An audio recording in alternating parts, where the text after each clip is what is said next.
Et c'est avec Emmanuel Le Chypre. Bonsoir Emmanuel. Bonsoir Damien. Les ministres européens sont parvenus à un accord aujourd'hui sur la hauteur du pare-feu qu'ils ont érigé pour éviter la faillite d'un pays de la zone euro. Est-ce que la zone euro est enfin à l'abri de ces crises financières un peu à la grecque?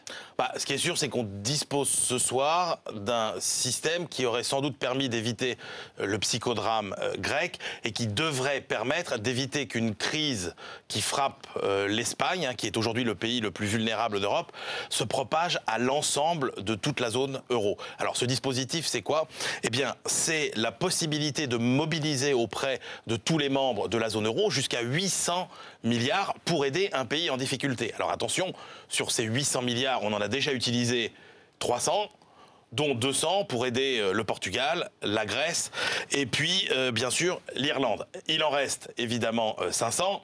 Or, on estime que les besoins de l'Espagne sur les 3 prochaines années, ce serait à peu près 300. Donc on voit bien qu'on serait en mesure de mettre un terme à la crise espagnole. En revanche, un pays comme l'Italie, ce serait quand même 600 milliards. Et puis, si la France, qui ne fait pas d'efforts après les élections présidentielles, est dans le collimateur des marchés financiers, ça nous emmènerait sur des terrains tout de suite beaucoup plus importants. Et dans ce nouveau dispositif de protection européen, l'argent, il vient d'où? Qui paye? Alors, les 800 milliards, ils ne sont pas directement financés par les États. La première étape, c'est qu'on demande à chacun de mettre un peu au pot du fameux mécanisme européen de stabilité, 20 milliards d'euros pour la France, afin que, avec cette somme de départ, eh bien, ce mécanisme puisse lui emprunter sur les marchés pour aider un État en difficulté.